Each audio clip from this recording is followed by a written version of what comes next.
Welcome to the Mojo Podcast with me, Richard Stokes, and it's great to have you here. Whether this is your first episode or your 50th. Yes, incredibly, today we reached the 50th full episode of the Mojo Podcast.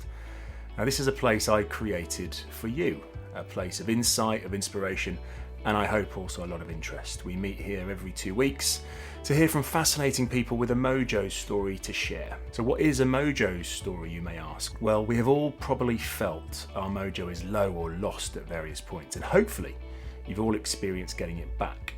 And I ask people how they manage this, how they get that magical essence, your Mojo, back. And in this series, I've been talking to business and community founders about what Mojo means to them as an entrepreneur and as a leader. And it's been a delightful series so far to be part of. I'm learning so much, and I hope you're getting great benefit from it too. The feedback has been fabulous, so we'll certainly be talking to more founders in the future, as yes, I absolutely intend to make at least another 50 episodes of the Mojo Podcast. Today marks the penultimate episode of the 4th series of the Mojo Podcast, and have I got a cracker in store for you. You've heard from a few founding partners in this series, Laura and Kate from Liberty Hive in episode 3, Jen and Sally from Craft in episode 4, and today I have another dynamic duo of guests. They share an abundance of lessons from their successful careers and from their 9 years as founders. And what makes for a good founding duo is right up there in our conversation. We are quite similar in our values, I would say, but we bring different things. So we are very much yin and yang, which is, I think, the success of our partnership. This week, I welcome Anna Barras-Brown and Cal Whaley, the founders of Shine for Women, to the podcast. Now, I know them and their coaching and human development business particularly well for a few reasons. Not only have I seen at first hand the impact of their work on hundreds of former colleagues of mine whilst at WPP, the advertising giant, I now also work with them as an associate delivering their work to an array of amazing clients. So yes, I know them, but here's the thing. I discovered so much in this open, honest and powerful conversation. They really go all in, so I know you'll get a lot from this one. We talk about what drew them together, how they forced themselves to go to market instead of procrastinating, how they take advice and act on it, well, most of the time, and how they've learnt the crucial founder lesson of letting go in order to grow. All this and so much more. I'm really excited to bring this episode number 50 to you, and as ever, all I ever ask for in return is for you to do me a quick favour and leave a review for this episode over on Apple Podcasts. 2 minutes of your time makes a huge difference to the visibility of this podcast, and I really want as many people as possible to benefit from these founder Mojo stories. And any shares on social channels also make a big difference. Okay, let's head over to my 50th Mojo conversation with Anna and Cal from Shine for Women. So welcome back to the Mojo Podcast, and I'm absolutely delighted today to have not just 2 wonderful guests, but 2 really good friends of mine join the podcast, both of them based in the lovely county of Dorset in the UK. I've got Anna Barras-Brown and Caroline Cal Whaley. I always call her Cal. Welcome, guys. Welcome to the podcast. Thank you. Thank you for having us. It's very exciting. Seems like a long time coming. We've been talking about it for a while. So lovely to finally make this happen. I know, it's great to pin down, and we're going to get into your diaries being really busy and what that's all about as a founding duo. I always start here though, really intrigued to know, where are your Mojo levels today, 1 to 10? Anna, let me start with you. Where are you? Mine is quite high. I must say I'm full of ideas and creativity. Some might call it overbearing, but I'm kind of, I have lots of ideas and I love it. And I also have solved one problem with one child. And then the other one is having her tonsils out as we speak. And I'm very lucky that my husband went there and is doing it all with her, because I would by now have fainted. So my Mojo is really high. All right. So put a number on it for me, Anna. How high? 10. Well, I love it. Oh. 10. Yeah. Excellent. All right, Cal, follow that. Well, where are you today? What I love about the fact that Anna and I is that we alternate. So one of us is always 10 or any particular day. So actually, I have to confess to being a little lower, having a few tech issues today, which is always something that frustrates me. And I'm doing the back-to-back meeting thing, which is never my thing. That said, I got up at 5:40 this morning and went for a run. So Wow. I have my smug mojo scoring, I think is probably the fair thing to say. So yeah, I'm around an 8 actually. The day's getting better and better. Wow, and it sounds like it started incredibly with that early run. Get that in early. Absolutely. Get that in early. Don't do it very often, but when I do, I do love to feel smug. And look at the result. Right there, the high mojo. There you go. So great. When I say that, I mean, it came very quickly to both of you. This is where I am on this level. What does the word mojo mean to you? Because I'm just on this mission to really discover what it means to so many different people. Anna, again, back to you. What's mojo mean to you? For me, it means being ready to conquer the world and feeling invincible, feeling, and maybe it's a bit naive, but having that feeling of, I wake up and I'm excited. Wow.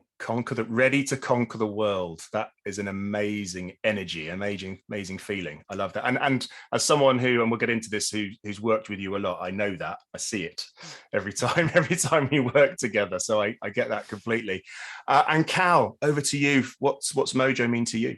It's just one of my favorite words. I just love it because it's one of those words that makes you smile, whether you can't help but make me smile, really. But actually, for me, what I realized with mojo, it's been in alignment with my physical and my mental energy. It's when the two things come together. I could rarely tell you that my mojo is at its best if one of those is not working, actually. So it's definitely the alignment between my mental and physical energy. Right. Yeah, and when they are, that's when I'm invincible. That's when you're conquering the world. That's when I'm conquering the world. Sort of 10. Yes. And I love that sense of alignment or balance. Both of them, these various different energies that we've got, both need to be in a really absolutely good state. Yeah. Brilliant. Okay. So what I'd love to do is we're going to talk about the business that you co-founded. Am I right? 8 years ago? Is that number about right? It's 9, I think. Yeah. Is it 2013? Yeah, 9 years ago. 9 years ago. Yes. Okay. Yeah. So when Shine for Women came together, and this fantastic business that's doing amazing things, getting more women into more senior positions, making the corporate world more human, doing amazing things. Anyone that's experienced Shine will know that for themselves. But what I'd love to understand is what brought you both together to do that. Was this something, had you known each other for years and you had been talking about it for ages? What was the sort of that the genesis for Shine starting?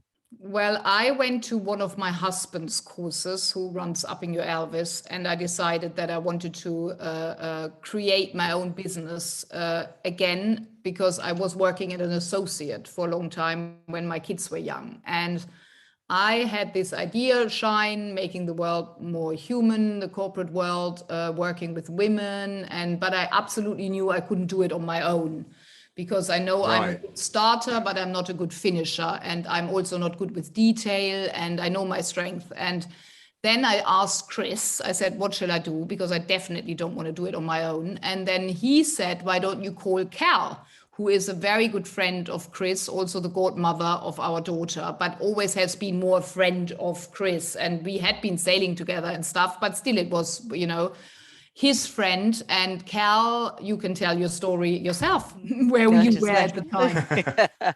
Yeah, Anna caught me in a moment. I was in a juice fast, actually, somewhere in Sussex. So I was definitely quite depleted when she called me. But no, joke apart, I had just left Nike, actually. So I'd been at Nike for 17 years and I had literally just left. And I'd taken two decisions. One is I was going to do nothing for a while. And the other thing is I'd say yes to anything anybody asked me to do. Just, whatever. If somebody wants me to do something, I'll rock up and do it. So Anna called me and and she told me about her idea for Shine. And I said, well, I've never done anything like this. I've been actually working with young girls and women in Africa in my job in the Nike Foundation for the last couple of years. So I was very passionate about what young women could achieve. But in terms of what Anna's vision was for Shine, I'm like, I don't know how to do this, but I'm really happy to come and help. And I think a week later, we were sitting at the bottom of Anna's garden and designing Shine. Wow. So you knew a bit about each other. You'd met kind of socially, but Anna, I'm really fascinated about this. As you said, I knew I couldn't do it by myself because you understood in it yourself and your strengths, and you reached out to someone, but someone not, you didn't know exceptionally well. You hadn't worked together before. What allowed you to do that? To that vulnerability, I suppose. It's a good question. I think I was absolutely sure, because I had been on my own. First I was a director in a company and had like 40 to 65 people all over Europe. Then I was on my own for a long time, and I knew I didn't want to be on my own anymore. I also knew what I was good in, which is product sales and leading a course with somebody, but also that I wanted to do with someone. I never wanted to lead a course on my own. So I by definition needed a partner, and I wanted a partner who is different to me, who brings different skills. And that's why my husband at the time said, what about Cal? Cal, we are quite similar in our values, I would say, but we bring different things. So we are very much yin and yang, which is, I think, the success of our partnership. Yeah, so not that we are not friends, we are friends, and we have fun together traveling, and we lovely do. I mean, we've only done that once, but we lovely, because we're women. But I mean, we love going to a spa and hanging out, So, but I kind of knew I needed somebody who is not like me, who is different, but similar. I think a lot of my guests who are co-founders have recognized in each other a values match, which is really important at the core, but different strengths. And that seems to be the secret sauce of successful co-founders, meaning you're going to get on enough because the values are the same, but you bring different things. And I'm guessing different networks as well, because, let's go back to the beginning. And Cal, you were saying you were designing Shine from scratch. How was it getting this thing, which is an idea, kind of Anna's idea, which you got involved in? How was it taking that to market? What was the first sort of moment of the rubber hitting the road and testing it out? How did it go? Yeah, so I mean, Anna came with a huge amount of thoughtfulness and insight into what it might look like. So she already had done a huge amount of really good work in this space. So product wise, Anna had a huge amount of clarity around it anyway. I think, what's interesting is deciding when are you ready to go to market? When are you ready? And actually, after several months of tinkering around the edges, we went, we've just got to put a date in the diary. Let's just put a date in the diary. And we literally picked a date, January the 15th, 2014, remember it very well. And we just went out then and started talking to people. So it was actually having that stake in the ground that actually forced us to go and get bold, because otherwise you can spend, I think, we could have spent so much time just tinkering and playing with the content, and this way we just got out and made it happen. I love that. I think that's a great advice to people who are maybe sitting there with this idea and going, it's got to be perfect, yes. But we all know that holds people back, doesn't it? And Anna, so you had the all the product, you got Cal with you. When did it first start really getting some traction and momentum? I think you went out there and told people about it. What were the first kind of client interactions like? Did it go really smoothly, or what happened? What can you share? Well, I must say that I'm quite a good salesperson. So when I set up my own company in 2001, I convinced my good friend, who was the CEO of L'Oreal at the time in the UK, and he got me coaching clients. And I did the same with Shine. We had Karen Blackett here for a weekend, and I told her about it. And she said, I sent you some women from MediaCom at the time. She was the MD of MediaCom at the time. So I think we talked about it quite eloquently, and we were passionate about it. And I was absolutely sure that it will be magical, because all the tools we have in Shine I had used for the last, 14 years, with clients. So I only picked the best. So I knew it would work. And I think talking eloquently about it, being convinced that it works, being passionate, and asking people, saying, will you send me some women, or will you come? And Cal did that, and I did that, and we had a cohort together, and then we ran it. And we got a journalist as well on that. That was quite brave. So we had somebody from Style, from the Sunday Times, on the pilot. Maybe I wouldn't do that again, but I mean, no, that was a crazy. It worked. That was a bold move. But I mean, it was. That is a bold move. We took a risk as well. Right. So some risk taking in it, and I want to just dive into that word. Coming back to you, Cal, passion. Can you tell me? I know you've worked for Nike for many years, amazing roles, but do you recognize a difference in the passion doing what you do now versus then, or is it all is it a similar level? I mean, I think for me, I have to feel passionate about what I do. So I felt passionate about what I did at Nike. I felt very passionate about what I did at the Nike Foundation. But there is something extraordinary about getting up every day and knowing that we are going out to enable women to feel extraordinary, enable women to forge their own path. So, and I think what's incredible, or what's so different about it probably for me, is that it's very tangible. You know, when you're working in a Nike, your consumer is somewhere out there in the universe, you know, whereas the women we work with are, you know, in the room with us or on Zoom with us or whatever it might be, but you just see this very these tangible moments where women just light up, and you know, and that's incredibly infectious. It has the most incredible personal impact on me when I see that happen.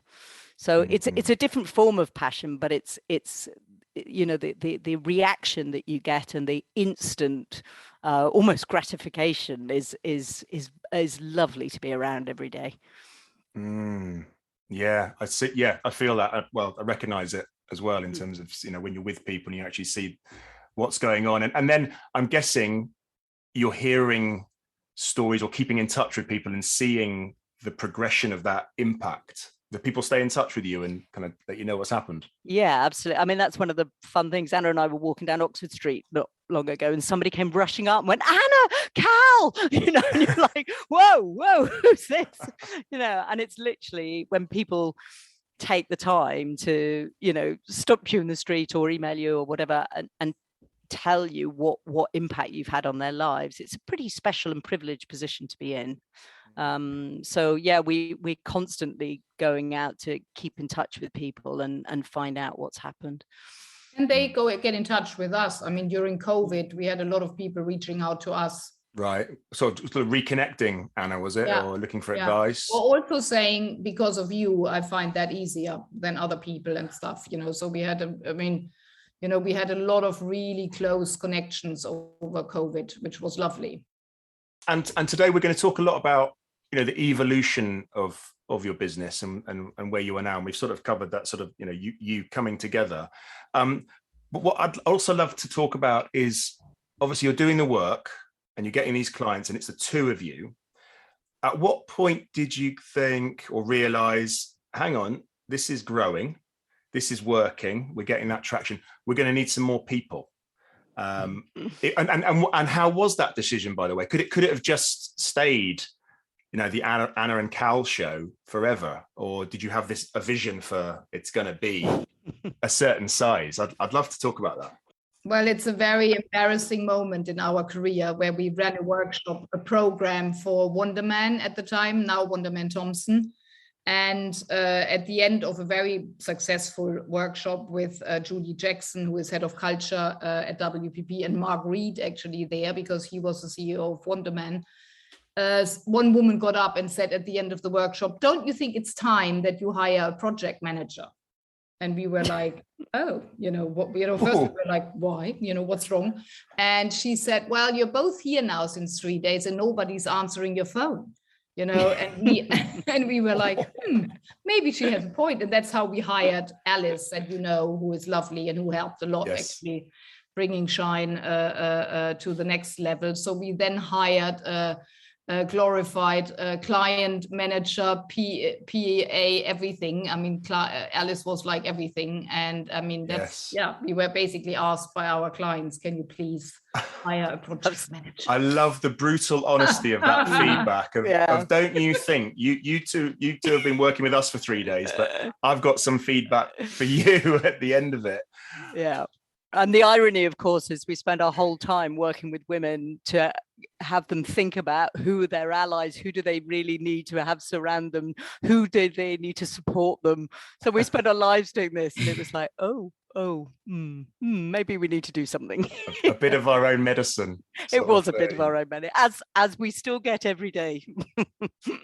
Indeed. And people often, other founders have said to me that first employee, incredibly important, but also really hard to get that first person because of that sense of, until that point, you've both been doing everything. As I said, you're doing the project management or not when you're actually delivering the work. But how was that for you? I mean, I know Alice, and she's an amazing person, so maybe it was really easy, but just that idea of giving a little bit of it up and away. That was like Christmas. It was like the best thing. We thoroughly enjoyed it. It was the best. We were like, oh my God, why didn't we do that earlier? But we were very lucky finding Alice, who is like a jack of all trades. Yeah, so she is incredible because she's so versatile and she has lots of different backgrounds, including hospitality and sales. And, so we were very, very lucky.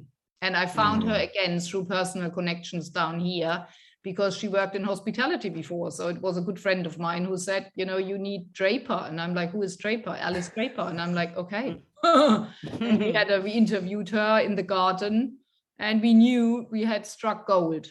And so you brought Alice in, and she starts to take over a lot of the things that I'm guessing were the things maybe you didn't particularly like to do or weren't your strengths. No, it was just a helping hand. She helped with organizing, PA tasks, like organizing calendars and travel and everything, but also she helped with the clients acquisition and running programs and logistics. I mean, her role was amazing because she had lots of different, and she was very much one like us. Again, same values, similar energy, probably more than me than Cal, but I mean, she worked really well with Cal and really well with me, which is a skill in itself as well. And we were traveling a lot, so Anna and I were out of the country a lot of the time, and running courses without our phones on. So having somebody back at base who could just juggle everything else that was going on and thinking about what's coming next, because we were in the here and now, and what we needed was somebody actually looking forward. And in that, I'd just love to explore that a bit more as well, because there's something about when doing the sort of work that you do that's, that is delivery with a client, but there's also the pipeline. That sort of sales pipeline that's ahead. How was that for both of you? And I know, Anna, sales is a part of your background. Was it easy? Was it all right? I'm doing this now, but I've got an eye on 6 months away, or was it hard to juggle? It's weird in our business because the lead time is incredibly long. Yeah. So the good news is you form partnerships. So we yet don't have a client who hasn't come back. But that's also because of the quality of our work. But once you're in there for a long time. But it also takes a long time to recruit a client. So that's just the nature of the business. Yeah, okay.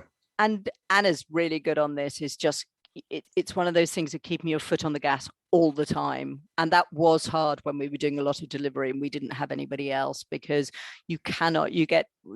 our first big corporate piece of work took us to the States and then Europe and then onto Asia, and we were on this huge role that we were going through, but by the time you come back, if you're not careful, there's nothing in front, there's nothing in front of you. So it is one of those things where it just, you can never take your foot off the gas on that one. Good advice. You have to find a way of doing the do, but also having the foot on the new business gas at the same time. Always, yeah.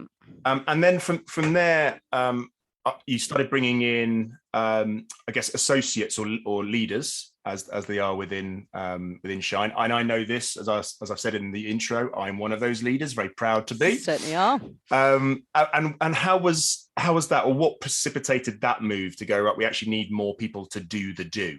Well, it's quite personal. Shall I, a personal story? Because we had been traveling and my younger daughter had her SATs, which is like an exam, at the last year of primary school.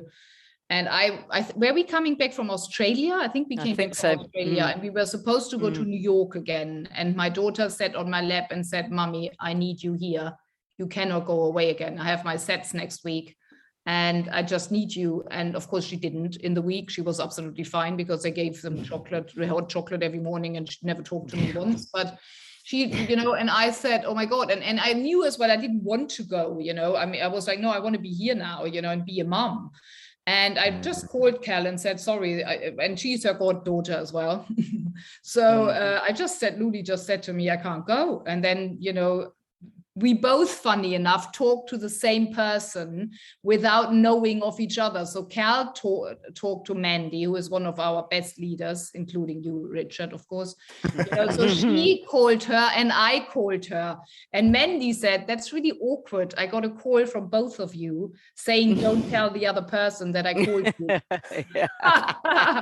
And then we met and she was honest with us. She said, "You have just both called me, but you're not talking to each other." So we said, "Oh, why don't we all meet in London and talk to each other?" And we did, because we were in London anyway. And then Mandy stepped up and learned, the timeline and everything she needed to learn, I think, on the flight with Cal and before, and stepped in, and did a great job. It was a very difficult client and it was not a very nice venue. And it was really not ideal circumstances, but she stepped up. And then we realized we are replaceable, because we have this idea as well, I'm not replaceable and only I can run it. And frankly, that's not true. So again, we were forced by outside, funny enough, it's quite a pattern that I hadn't detected, but we were forced by outside elements to it's change. Such a pivotal moment for the business. Yeah. I mean, I think bringing in people to support you on the administrative side of things is one thing, but you can stay very close. But the moment you start having leaders actually delivering your work out in the world was very pivotal. And Anna and I always knew that we didn't want it to be this Anna and Cal show, but we sort of found ourselves getting into that situation where people just assumed that we were going to be the ones showing up. Okay. And so we put a lot of really thorough work into training up the leaders, as bringing people together, making sure they were very confident. We've got a very kind of robust process around that to ensure that they're not only really good at what they do, but really robust in their delivery. And the other thing is we selected them in a way where they all came from really interesting backgrounds. So actually in Mandy's case, I knew her from Nike days, but everybody's either had some kind of corporate background, people have lived around the world, languages, all that kind of thing. But it was just really important to us that we had people who were out there representing the brand, where Anna and I might have been in Australia and somebody else might have been in America. And it was such a pivotal moment. But I mean, obviously your business can then grow exponentially when you don't have to be at every single piece of work. So all of a sudden you can run streams of work instead of just one-off workshops. And you need time to recover in between them, so yeah. Big moment for business. And as I say, for the sort of business model you've got, really important to be able to do that, to be in many places at the same time versus the one place. And were there any, you sort of touched on it a bit there, Cal, were there any sticky moments with clients who are like, "No, I've bought you two and I want just you two"? Or were people open to, look, as you said, we've got these amazing leaders, they are extremely well trained, they will do as good a job as? That's a good question. I think some of our existing clients were a little bit, "Oh yeah, but it will be you and Nana, won't it?" But I think that was more just because we'd built the relationship with them. New clients, it was just the way we went into it. I think, with the discussion of who's the best leader for your business, so I think it was much easier with new clients. And then, of course, the leaders went in, did an extraordinary job and got amazing feedback. And, you only need that once for people to then start going, actually, it's Richard I want back, or it's Mandy I want back, or Lucy I want back, rather than actually asking for us. So people don't expect it now. That, as you said, that allowed you to really, the sort of exponential growth started at that point. And I think this will be really interesting for people listening who maybe in a similar kind of business, or, delivery of product and service, that it's from the founders, and it's really that point of where the next level of growth kind of kicks in. And so sort of moving on again from that, I like the way we're sort of tracking this sort of chronologically. And more recently, you've taken some more decisions about the structure of the business, and bringing some more people in. Can you share a bit about that? It was a bit more forced than we liked it to. So I got burnout during COVID. I had huge problems with my eldest teenager.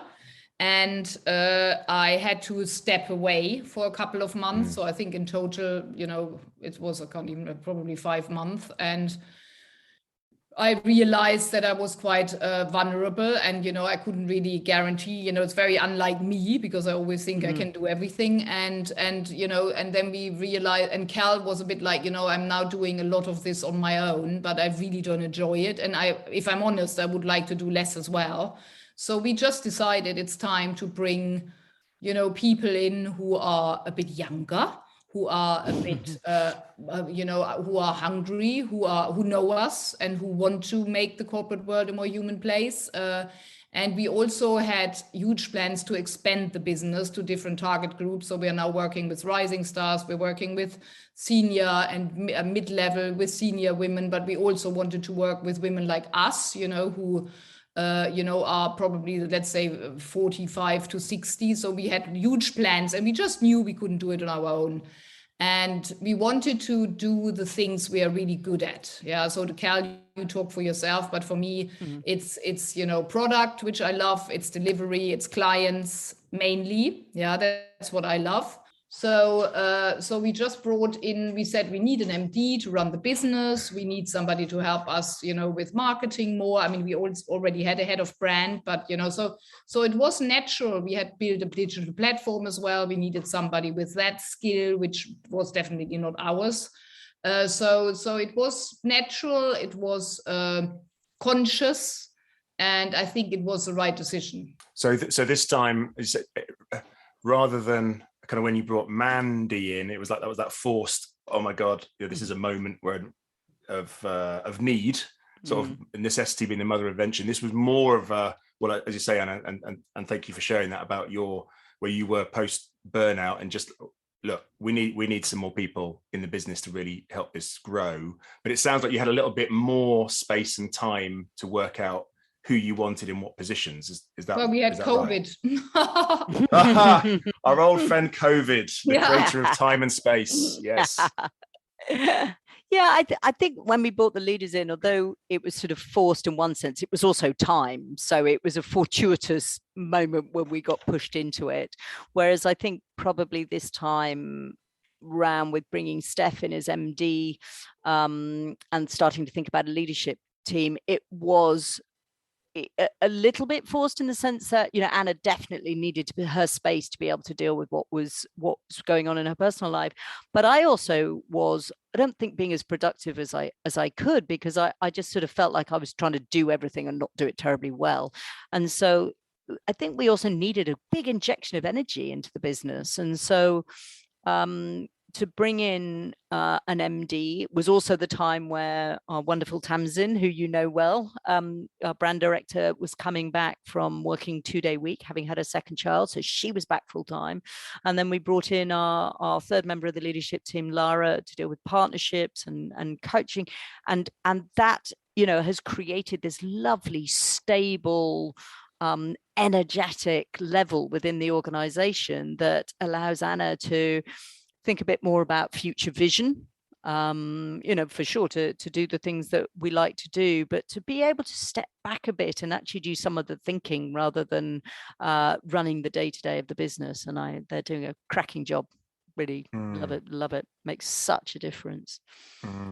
It sounds there like you've really doubled down on the belief, really focus on your strengths, because that's where your energy is going to come from. So if this is your strength, as say Anna, like, the product and the strategy for the business, then that's what I'll do. And you've brought in other people with amazing skills, strengths, and experience to do other things. What is it meant kind of practically for both of you in terms of, are you still doing like all the hours, or have you cut back? What's happening? Well, Anna would work 7 days a week if we let her. So I'd love myself. But no, so I've gone to a 3-day week, which is shocking and exhilarating, actually. I probably tried to cram 5 days into 3, but I now work Monday, Tuesday, Thursdays. I don't work Wednesdays and Fridays, and I absolutely love the space that it gives me. And I don't actually work during those days, but there's something, it's when a lot of stuff bubbles up for me. It's when, by doing completely different things, for me, it gives me the energy that a much greater energy to come back into the business for the 3 days I do during the week. Actually, I'm still learning, honestly. I'm only 4 months into it, I think, but and I haven't got it all right yet, but it's honestly a game changer for me. And what is it, Cal, if you're there on a Wednesday and something bubbled up and you're like, oh, I really want to tell someone about this like now, or something else that sort of occurs, read the business, but you go, I really should wait. What helps you wait until the Thursday? Well, again, when Anna and I were talking about not working full time in the business, I said to Steph, so would you prefer us to take a different day off during the week so that there's always one of us there, or would you like us both off at the same time? And she very quickly said, I'd like you both off at the same time so that we can have I can have a whole day without you both. And it was absolutely fabulous. It was great music to our ears. But partly I actually do genuinely feel that now, is that the team has a day when we're not around, and it's actually they know that we're not going to be calling on them. So I think it's as much for them as it is for me. I mean, if something came up that it radically thought about, I'd drop it on the WhatsApp group. But I mean, we're not saving lives here. There's rarely something that can't wait 24 hours before we talk about it.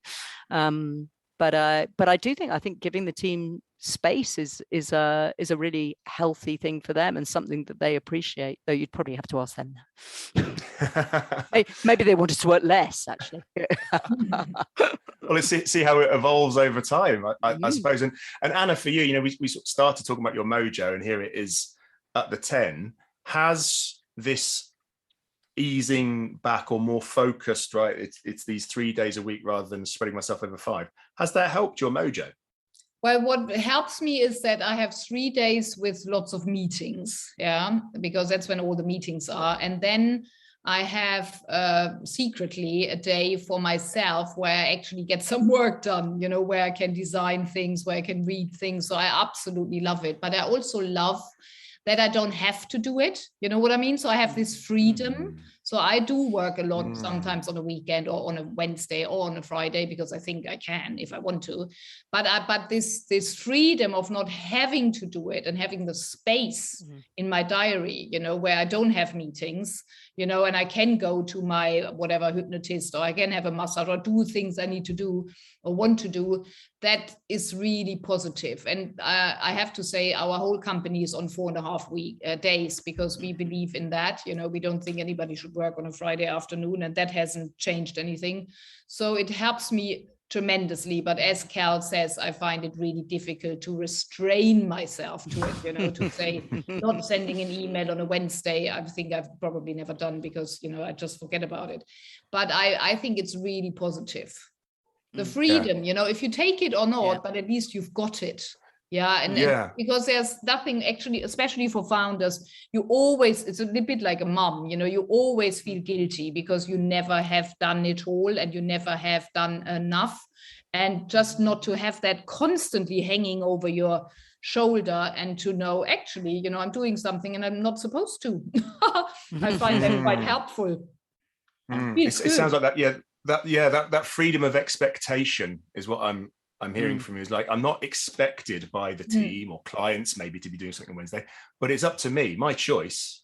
If I want to put my energy into some design today, I can. Or, as you say, what's really good for me is going to see a massage therapist or whatever I want to do. Yeah. Or also when we are in London, we can actually now go to the theater, or go for lunch with someone, which we wanted to do in the last 10 years, so stupid things like that. You go to London, and you don't only think about clients and whom to meet, but you're thinking about actually what's on in the Tate, and you suddenly, and you might not do it, but the luxury of knowing you could is lovely. So, we should have done it earlier, frankly. Yeah. Yeah. So, on that, so that I should have done it earlier. Just, I'm going to ask you a question about looking back, and then we're going to look forward. So, is there, if I ask each of you, what would you have done differently if you look back at the 9 years? Is there a key lesson? Because there's lots of potential founders listening to this that, you know what, we would have done that differently, with the benefit of hindsight, which is a wonderful thing, obviously. Does anything come up? Yeah, I would have recruited people faster and more.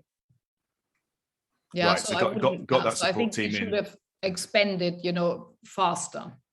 Got it. So that's quite clear. Yeah, got it. And Cal, for you?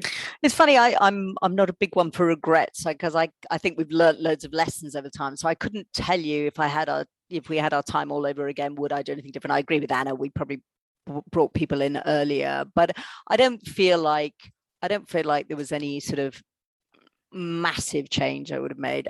There was a point, I think, after a couple of years where, when we first started, we were running open courses, as in bringing individuals into courses, and it's absolutely lovely. We both love running them, because you have different women from different companies and different industries all coming together, and you see all the cross fertilization that goes on, and which is fabulous. But it's not a great business model, honestly. Well, two things about it. One is that, it just wasn't enough impact for us. We're both impact junkies, so we needed to go down the route of getting into a big corporate, our first big corporate piece of work was 200 women. We really were able to make a massive difference, and there was an incredible force of these women coming back into the business. So it was partly about impact, but from a business model point of view, it's not great, because when you're selling one place times 40, as opposed to selling 40 places times one, the whole sales process is so different.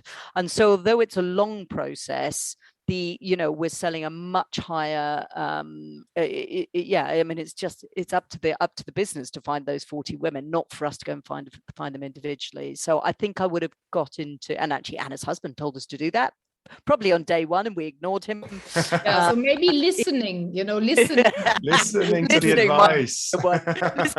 You know better. And then, but I think that's probably something I would have just got going on quicker, instead of, it was fine. But there's nothing major that I think that I would have done wildly different, I don't think. Okay, so thanks for the sort of a bit of the look back. Now I'd just like to project forward into the future, and I know you're quite early into the new management team, and you doing it a little bit less in terms of days a week. So what's next for you personally, and for Shine as a business? Well, Richard, we do have a dream, and that dream we have since a long time, which is bringing Shine to every girl and every woman in the world, or even going further, having life skills taught in every school rather than chemistry or geography, or maybe in addition to, where people learn the tools, which are life tools, which help you to interact with other people in a better way, become a better communicator, and get more clarity and confidence and influence. So we are very keen on scaling Shine and bringing it to more women, because we work with very privileged women at the moment, which is great. And a group we belong to ourselves, but, we would love to expand.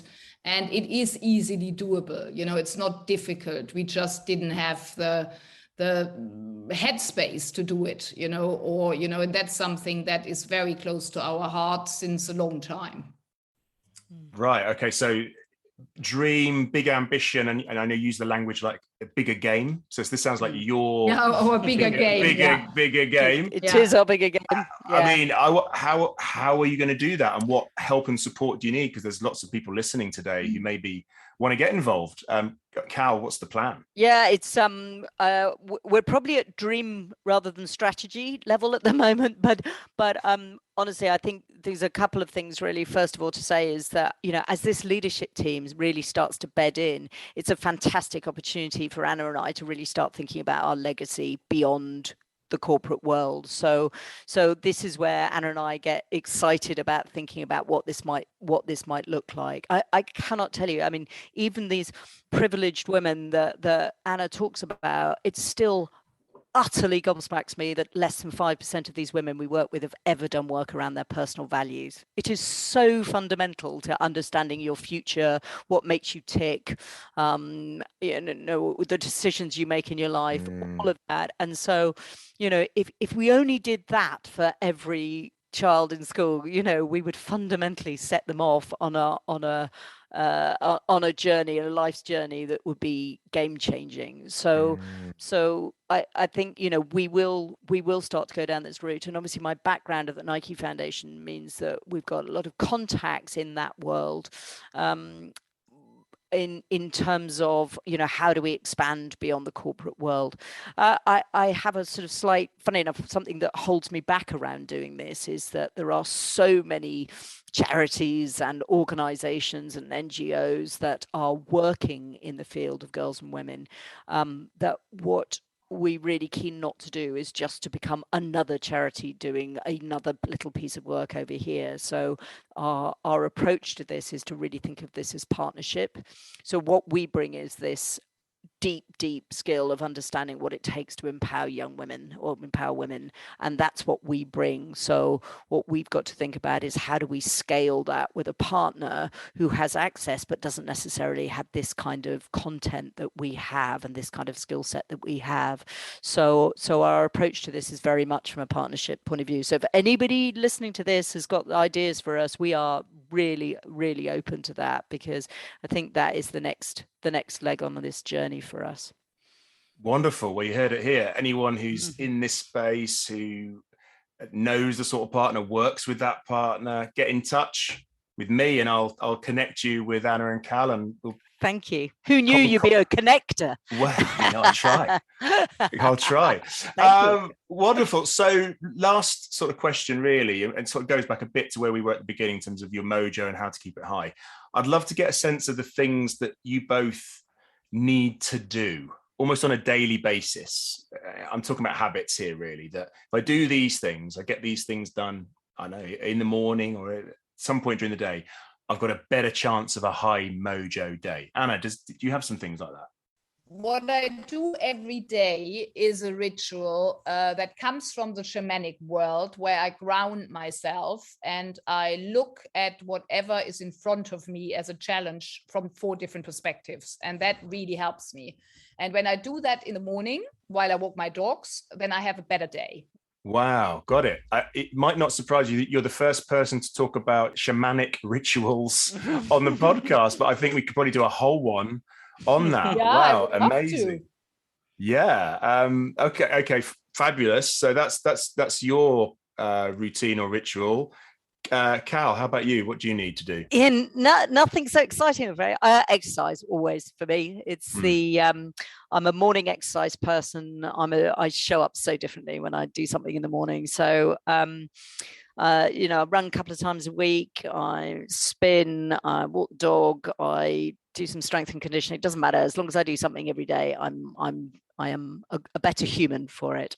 And then the other thing I do when I sit down is I set some intention for the day, and it's less about, you know, I'll have a look and see where my diary is, but it's much more about how I want to be today, and it is rather than what I'm going to do today. So, you know, particularly if I know I've got something tough coming up or a tricky conversation or something, I find it really helpful to set intention, and it is it's actually really helpful. It really actually changes the way I show up, and it's you know, I can do it in seconds. It doesn't have to be a very long thing to do. So that's as you said, it's the exercise and the how do I want to be today really just sets up that day that you want it to be. Really does. I you know, and even that sometimes will make me decide whether I'm going to be doing a meeting standing or on a phone or on Zoom or whatever. So it changes actually how I might go about that conversation too. Yeah. Or that session, whatever. Fabulous. Well, look, we kind of got to the end of our time, and I just want to thank you, Cal, Anna, for sharing the history of Shine for Women, where you've come from, and everything you've learned along the way. Hugely successful business. So thank you so much for joining the Mojo podcast today. It's just such a pleasure. It's actually lovely to it's almost a bit of a reminisce. So it's lovely, and thank you, because you're very much part of it, Richard. So just a joy to do that today. Thank you. Yeah, I think it was really nice for us to look back, and even helps our understanding of our journey. So thank you, Richard. It was really lovely to do this with you. Another fabulous conversation with a female founding duo creating huge impact. As I said, I know them well, but this conversation was so full of reflection that there was so much more new ground for all of us to discover. Always so grateful to my guests. I just ask the questions and they bring the insight and inspiration. In terms of takeouts, again, so many, so I'm going to pick a few, and I'm sure you'll have your own. I'm going to start with passion, a core theme from across this series for sure. And it was Cal's reflection that whilst having passion has always been vital for her in her career, it's a new higher level of passion that she's found as a founder. And I think this relates to people like Anna and Cal understanding their core purpose and being true to it. More to come from me on purpose in the near future, by the way. And that pivotal moment when they realised that they were indeed replaceable. And instead of this creating angst, it created opportunity to grow the business. So maybe we all need to ask this of ourselves, whether you're a founder or an employee. If I'm replaceable, what does this now allow me to do, rather than what do I need to fear? And then the last takeaway, well, you didn't actually hear this one as we discussed it afterwards off air, but I think it's really important to share. And it was all about celebrating, or rather not taking the time to celebrate enough. They both reflected on the fact that they could have done more of this during the lifespan of Shine and the amazing success that Shine has had. But they felt compelled often to keep going and not stop and take the time to celebrate. I always encourage taking the time to celebrate key moments, to stop and feel that lovely glow of celebration. Whether it's a major big win or kind of a small win on a rather average week, they all count towards our mojo. So thanks again to Anna and Cal. I really appreciate your time. Please do rate and review this episode if you've got plenty from it, and hoping that you did. And join me next time for the final episode in this 4th series of the Mojo Podcast.